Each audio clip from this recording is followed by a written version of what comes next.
Okay, hello everyone. We're going to formally start our webinar. Hello everyone, my name is Rose Gerber. I'm the Director of Patient Advocacy and Education for the Community Oncology Alliance. Our special guest today is Dr. Harsha Vyas, and if I pronounce his name wrong, he'll correct me as always, which is very, very good. He is a practicing medical oncologist and the CEO of the Cancer Center of Middle Georgia in Dublin, Georgia. Yes, you heard correctly, Dublin, Georgia. I will confess that before I met him, the only Dublin I knew about was in Dublin, Ireland. So I also had the honor of visiting his practice several years ago, and it was a really incredible, very special experience. So at COA, as you know, if there's one topic we discuss all the time, and it's not pharmacy benefit managers, it's the reminder that the majority of cancer patients in the United States are treated in the community oncology setting, and that does include practices in rural areas. As patients, one thing that we can be assured of is anywhere across the country that our oncologists are providing evidence-based care. So that location does not matter. But what we're going to learn today is that there are differences in cancer care that is provided in an urban setting and cancer care that's in a rural setting. And one of the things that we're going to learn today is we're going to hear very candidly from Dr. Vyas about what some of these challenges are, whether it's clinical trial enrollment, whether it's patients just driving further distances to their practice. But what you're also going to hear today, as you listen to Dr. Vyas, is how much he enjoys taking care of his patients, the joy that he gets out of taking care of these patients, getting to know not just the patients, but their families. So we're going to learn a lot today, and now I turn it over to you, Dr. Vyas. Good afternoon, everyone. It's my pleasure to join all of you for the Advocacy Chat. Rose, thanks for the introduction and putting it together. First of all, I'd like to say a few words about my cancer center. Classic community physician-owned cancer center. It's in a small town, rural area. I'm in practice in the state of Georgia, where most of the action happens in the city of Atlanta. Well, the bottom 2/3 of the state is pretty rural. I'm bang in the center of the state. There is no full-time cancer center in a 50-55 mile radius. I don't have an academic medical center in about a 90 to 100 mile radius. So pretty much I provide the nuts and bolts of the cancer care here, and I've been doing so for a decade and a half almost.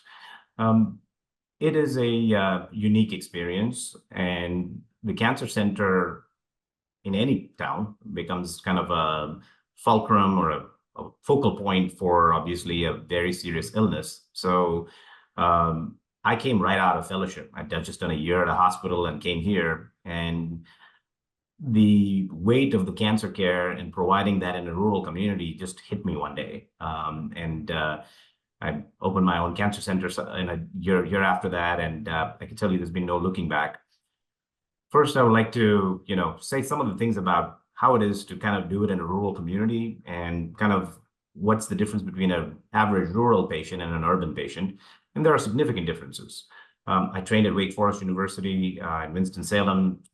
It's a nice urban area with suburban areas. So the average rural patient generally tends to be socioeconomically poorer and less educated.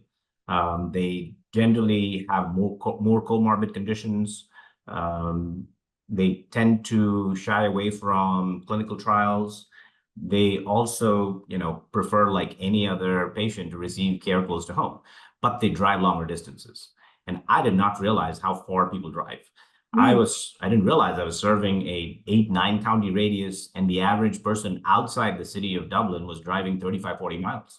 Wow. So it just, early on, I became very cognizant of not rescheduling patients and all of that after I heard that, they just took a 45-minute drive through long distance to come and see me, typically in their pickup truck, which generally gives 9 miles a gallon. So it made an impact on me on how far people are traveling. The clinical trials portion of things, I do have a clinical trial division. I was always passionate about, getting patients in there. And then I realized how underrepresented the average rural patient was on a clinical trial, especially rural minority patient, are almost non-existent in most clinical trials. And I redoubled my efforts to have trials, at least registry trials, if possible, just because you want their biological sample represented in all these trials, because the drug may or may not be same, and depending on the ethnicity and areas and all of that, we actually know that through research. So, but it was very interesting. The first few times I had clinical trial conversations, what people thought, what I was saying, and all of that. So, going back to it, so that's a profile of an average rural patient. It's different. The other point which really hit me after a couple of years in practice was how few doctors were around, not just oncologists, I'll come to that in a second, but primary care, cardiology, family medicine, bread and butter healthcare stuff, like, getting a screening test, colonoscopy. There was just like, one of each, and they were all in their 50s, 60s. And I'm thinking, gosh, are we going to get replaced? And honestly, all of the nightmares came true in COVID. And several of these older physicians retired. And honestly, there was like, nothing much left. So that's another profile of a rural oncologist, is that you have to do some internal medicine, take care of the patients. It is almost, it's different in an urban area where the internist wants to take care of stuff. Here, the internist is like, please handle it. It's a lung cancer patient. You got to also, please don't send him here for blood pressure management while they're on active treatment, because they're really overloaded and don't really know what's going on other than receiving my note. So the total rural population is somewhere around 18% of the nation's population, but only about 8% of the oncologists practice in rural areas. It's a major staffing issue. ASCO, that's from the latest ASCO survey, and it's truly a serious problem. How to address it, I don't know. That would take an hour if I have to talk about it. But honestly, I can tell you, I've been interviewing for a long time, and it comes down to several factors, not just, I want to be in a rural area. It's, the wife of the oncologist wants a better school system. It could be as much as, I want to be next to an academic center to refer, get a second opinion. The fears of the freshly graduating fellows are many. And so it's not very one single answer on why this is happening. And of course, to add to the, what do I call it, demographic trend, the urban population has been growing for 50 years. You're losing out talent. So, it's a kind of a natural trend for people to go from a smaller town to a bigger town, and they don't want to return back.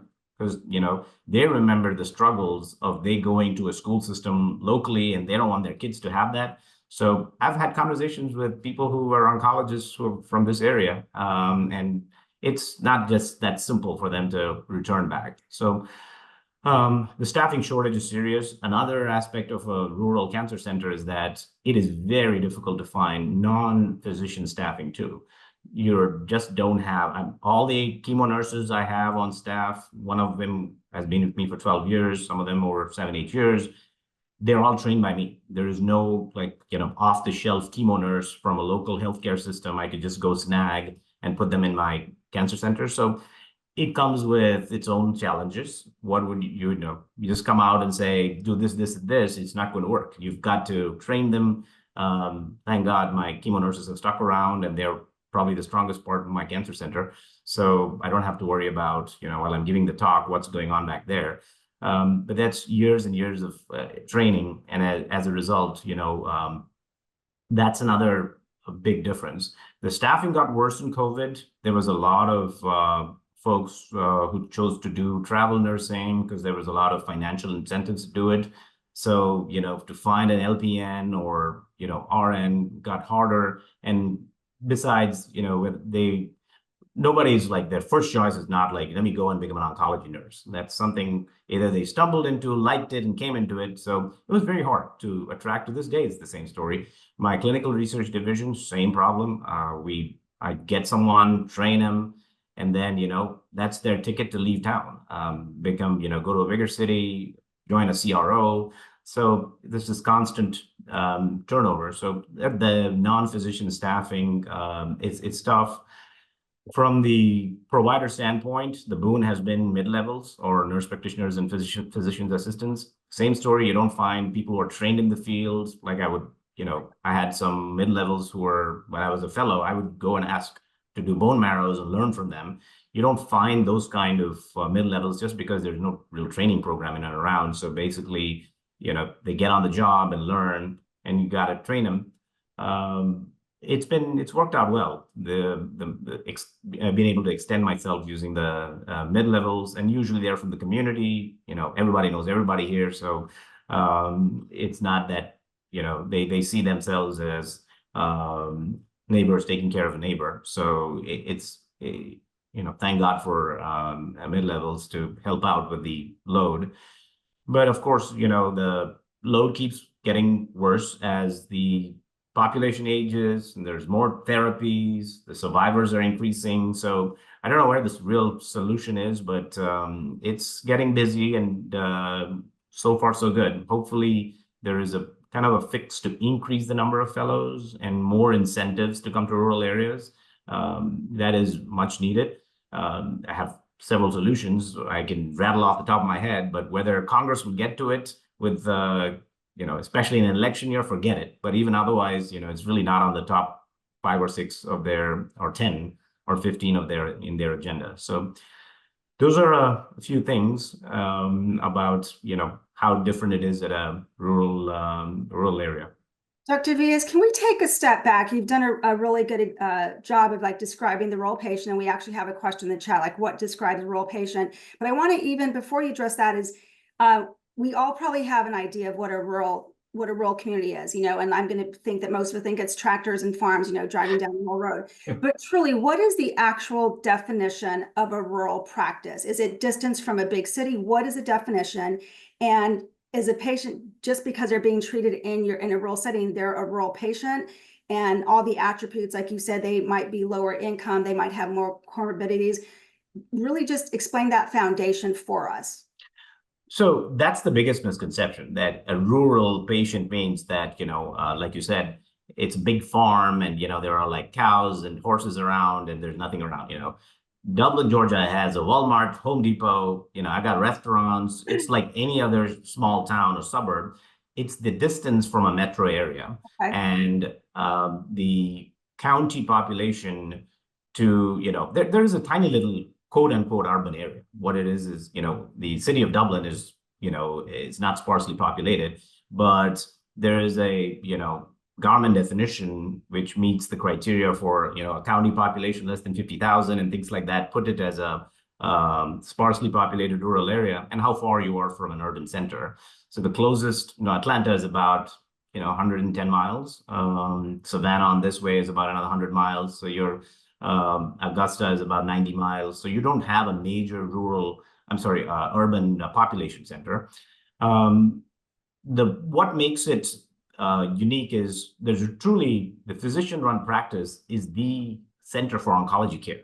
So in Augusta, you'll have a Medical College of Georgia. In Atlanta, you'll have an Emory University. You'll have other options. Here, the physician is primarily delivering care and managing a small business, which is a community oncology practice. So that's what puts the practice like this as a kind of a, it is the sole cancer care. My local hospital is a for-profit hospital. They don't have an oncology service line. And usually the same doctor, aka me, holds privileges there. So there's no inpatient component to it. It's all outpatient. And of course, they fall sick enough, they get admitted to the hospital. But there is the site of care is in the outpatient setting primarily. And of course, the surrounding areas to Lawrence County, where I am, are even more truly rural counties. The cities would be 5,000-6,000 population and all of that. I often refer to Dublin as the Manhattan of Middle Georgia. I joke with my patients all the time. People come to the Dublin Mall to shop. They come in and do their chemo and then go to our, flagship mall. So it's like, you got everything, but it's not like, it's smaller in size. But truly, every single therapy out there, FDA-approved therapy, I can get the drug, I can treat them. In no way, shape, or form are they receiving any inferior non-standard of care treatment. They're getting the exact same treatment. Of course, I can't treat high-dose leukemia patients like any other outpatient practice. They have to go to an inpatient center. A multiple myeloma patient, I would give them induction chemo, and they would go for an autologous transplant at Medical College of Georgia or Emory University. So there is a academic medical center component which would kick in after their initial treatment here. But whatever they would get in Miami or Alaska, the same treatment, the same drugs, the same doses, it's all given here. But it's a different kind of responsibility because you're it. This is it. This is the practice. There's no other place to, go or do, or, we have to take on the responsibility of treating the patient, obtaining the drug, follow through, following the appointment, all the way through, best supportive care hospice and all of that. So the whole journey happens at the cancer center. Thank you. We have a couple of questions, and I'll start with the first one.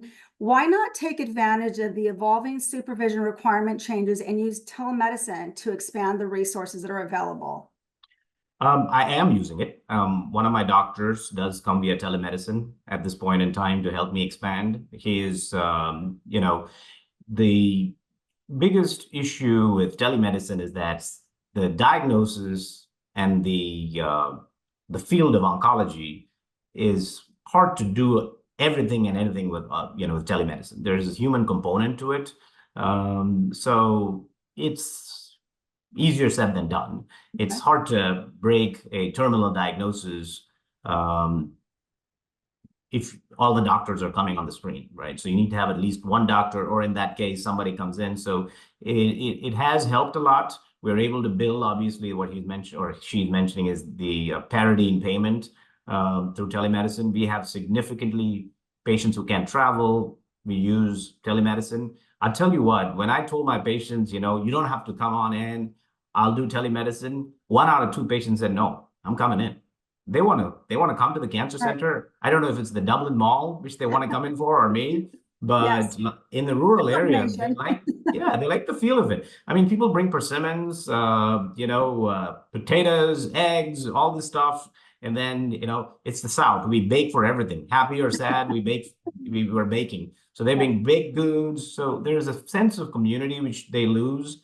Telemedicine is really, I would have thought it would have taken off big time after COVID, but post-COVID, once the restrictions fell, it's really, dwindled to a minimal part of my practice.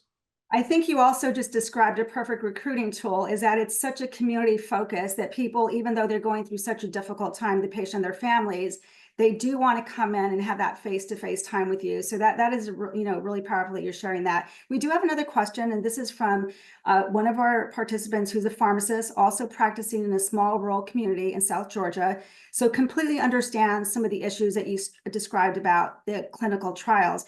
And by the way, you use the acronym CRO, which is Clinical Research Organization, correct? For anyone that might be wondering what that is.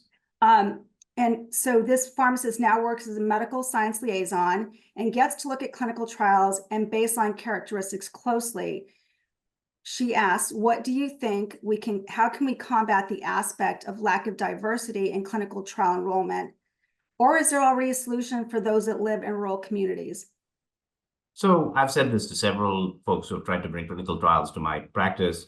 The trial design, when they're writing it, it needs to be, there is how do I put it? There are some guardrails in place not to incentivize patients into clinical trials, and that's for a right reason. This is textbook bioethics. You got to be careful. But my patients they need to travel, they need transportation cards, they need financial assistance if you want their participation. If it's hard for me to ask someone who lives 35 miles away, can you please come over tomorrow morning for a blood check, right? Yes. This is something I'll tell you, this may be mind-blowing for a lot of people who are listening. There is no dry eyes in a 50-mile radius. The last time I did a PK study for a phase 2 lung cancer trial, I had to ask the sponsor to ship me dry eyes so that I can put the vial and send it. So these kind of things you would assume, don't ask me why Walmart in Dublin, Georgia doesn't carry it or Kroger doesn't carry it, but there is no dry eyes. So things like this, which they assume, oh, you can send me a vial, stick it in dry eyes. I don't have dry eyes. Yeah. And so they have to kind of write the trials more giving for a rural area. And, there's nothing wrong in giving a patient a $50 transportation card. when they are spending all that money to come extra. So it's kind of primarily written for their urban peers who are sitting right next to, an academic center, and it's just all these are not considerations, but you have to reimburse them for their time they take off. If somebody's cutting grass and they're coming in that morning and, giving their blood, you got to pay them for it. And things like that. This is, fair market value. This is not, I don't see it. It's getting better, but that's one thing. And of course, they take a lot of cue from their oncologist, especially a minority patient here. A lot of bad things have happened in the past where they, use their, so there's a lot of fear. They wonder, is my sample going to go to the government? Trust me, I live in a place where, there's a healthy skepticism to big government. So there's a lot of questions they have, which will be easier to combat if, the trials don't require as much of engagement, repeated coming in, giving blood. You just got to get smart about the trial design. And, our patients, I had a registry trial not too long ago, and, over a couple of months, I put about 100 and something patients on it. So yeah, patients generally here take the cue of the doctor. They trust me. I often say this is a rare part of the country where you walk in, people stand up. It doesn't happen. They're older than me, and they respect you to the point where, they get up from their chair to shake hands with you. I know it seems like what's this odd quirk, but it doesn't, it's like my dad and granddad were doctors, but, 60 years ago, this may have been the norm, but oh, trust me, it's all going away. But the respect they give for a physician, how much they feel the fact that I'm carrying all the burden on my shoulder is very evident. And hence, is reciprocated by the physician too. I'll do anything for these guys. I mean, I just think this is now just indirectly, just you being so authentic, sounding like if I were an oncologist, I would want to go to work for you, because these are things I think that really matter. And it just reminds me of something that I saw on your website about the values, one of the core values for your practice. And that's, being joyful. And I think that's so important, because especially when a patient and family are going through some hard times, you're reminding them, try to be positive, try to smile, try to be the kind of person that people want to be around. So I think that's really great. We're getting a lot of great questions. So I want to go on to the next question. How do you stay up to date on all of the new treatment options and AE management?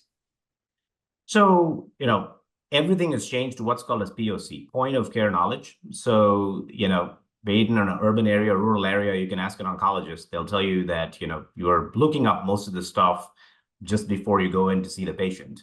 I could tell you there's a brand new lung cancer drug for an exon 19 mutation, amivantamab, and, I saw a patient and I didn't know what are the side effects. I had to look it up and follow up on I know the drug.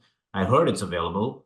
The NGS or the next gen sequencing is showing that it's a treatment option. Now, 3 rounds in, you basically do what's known as point of care knowledge. And of course, I'm board certified in both oncology and hematology, and you have to take, actual board questions on a regular basis. So that's base knowledge. But as far as specialty knowledge, adverse effects, AE, you have to look it up, and it's all POC, point of care knowledge. Okay, thank you. We have so many great questions coming in. Thank you all for being so engaged.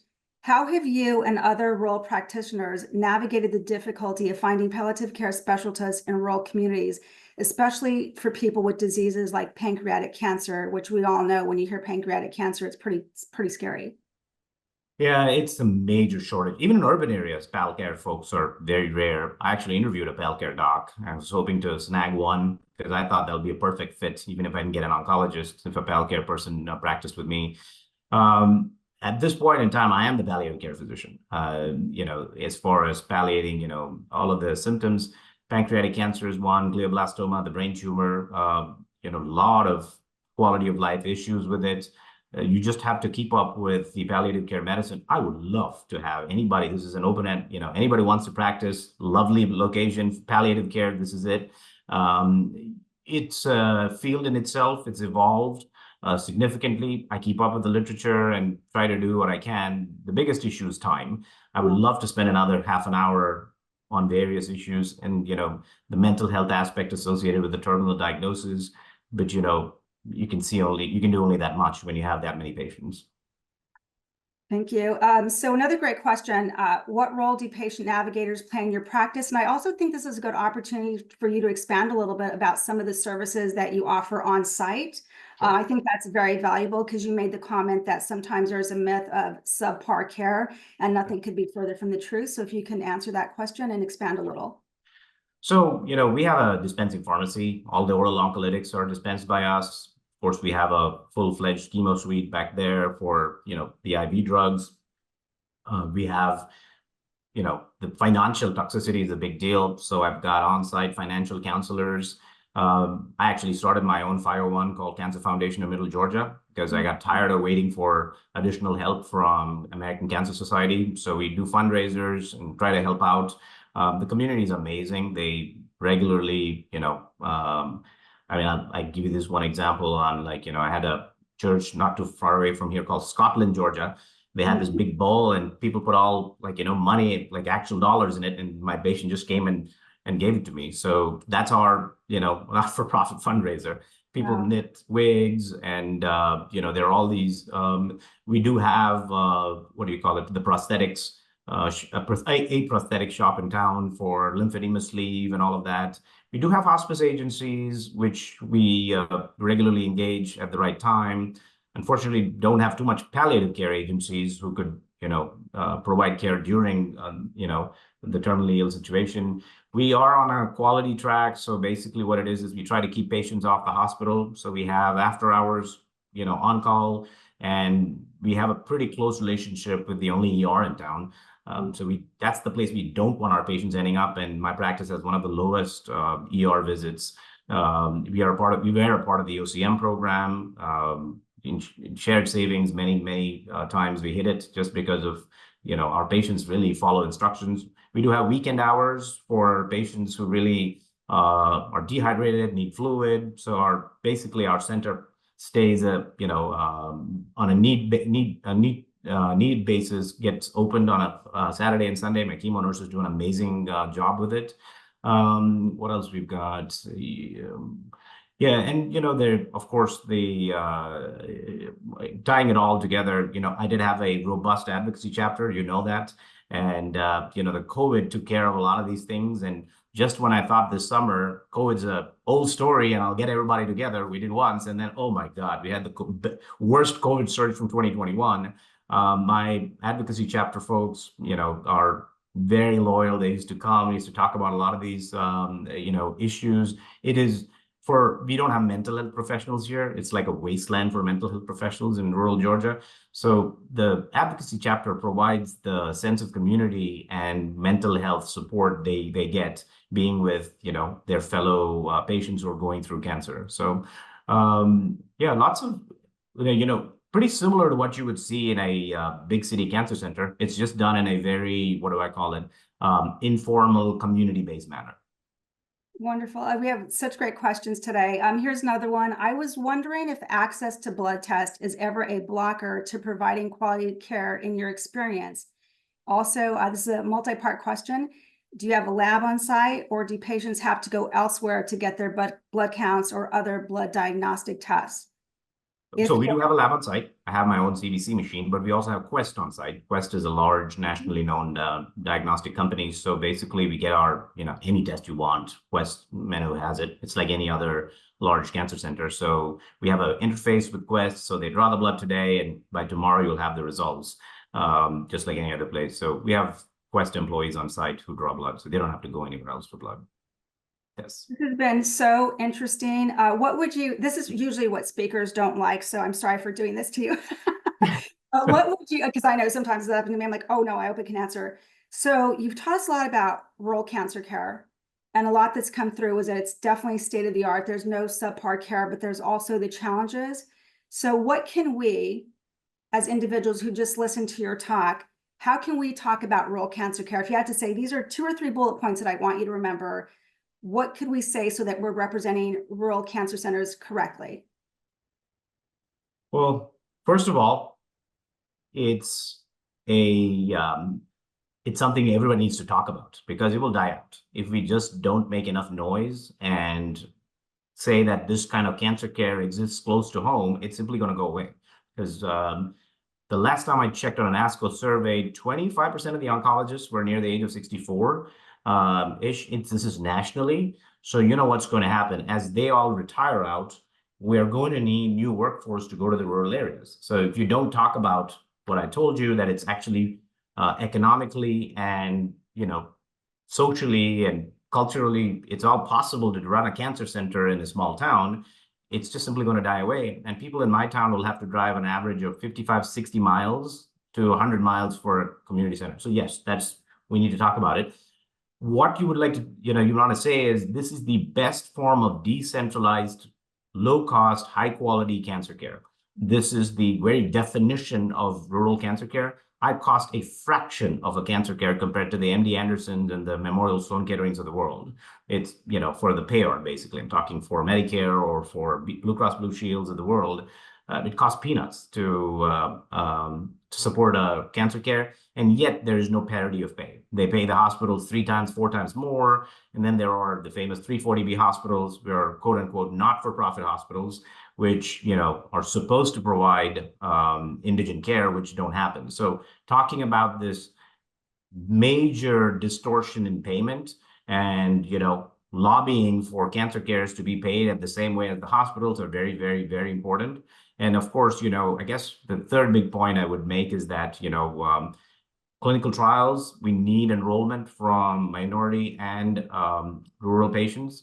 They are as much as a part of this country as anyone else. And for that, clinical trial authors who are right now sitting in ivory tower institutions need to take into considerations about 7 p.m. blood draw for their on the same day, and all these quirks they write into clinical trials. The science has to go with practicality in a rural cancer center. Thank you. This is a great way to wrap up, because in your opening comments, you talked about how your practice is also a small business, which is very vital to your community. And for that quick reference about payers, the insurance, basically, that is a very real issue. So you're getting the top quality care at a fraction of the cost. And we always talk about accessibility and affordability, and you've described all of that. So hopefully we're all going to be advocates for rural cancer care. Thank you so much for educating us today, and thank you to all of our participants. And we have one last slide. Thank you, Dr. Vyas. Thank you, Rose. Thanks, everyone. Next month, next month is National Pharmacist Month. So we're going to have 2 pharmacists join us and talking about the importance of the role of pharmacists in community oncology. So thank you all again. And one final shout out to Dr. Vyas. On top of his very, very busy life, he also serves as our CPAN medical co-chair and is an incredible advocate. So thank you, and thank you to all the advocates in the audience. Enjoy the rest of your day.